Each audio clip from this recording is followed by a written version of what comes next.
کے Israri info centre کے معزز دوستو، السلام علیکم۔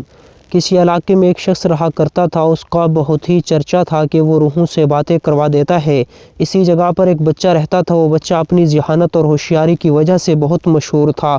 وہ بچہ اس شخص کے پاس گیا اور اس کو نذرانہ دینے کے بعد بولا کہ میں اپنے دادا کی روح سے بات کرنا چاہتا ہوں۔ اس بچے کو وہ شخص ایک اندھیرے کمرے میں لے گیا جہاں چاروں طرف اگربتیاں جل رہی تھیں۔ اتنے میں ایک بھاری سی آواز سنائی دی، کیوں آئے ہو برخوردار؟ اس شخص نے بچے کی طرف دیکھ کر اسے بات کرنے کا اشارہ کیا اور کہا، یہ تمہارے دادا کی روح بول رہی ہے، تم ان سے پوچھ لو جو تمہیں ان سے پوچھنا ہے۔ اس ہوشیار بچے نے اپنا سر کھجاتے ہوئے کہا، دادا جان، مجھے صرف آپ سے یہ پوچھنا تھا کہ آپ کی روح یہاں کیا کر رہی ہے، جبکہ ابھی تک آپ کا تو انتقال بھی نہیں ہوا۔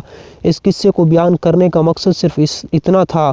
ہمارے معاشرے میں ارد گرد بہت سارے لوگوں نے اس طرح کے لوگوں کو اپنے جالوں میں پھنسایا ہوا ہے اور وہ اس طرح لوگوں سے پیسے بٹورتے رہتے ہیں۔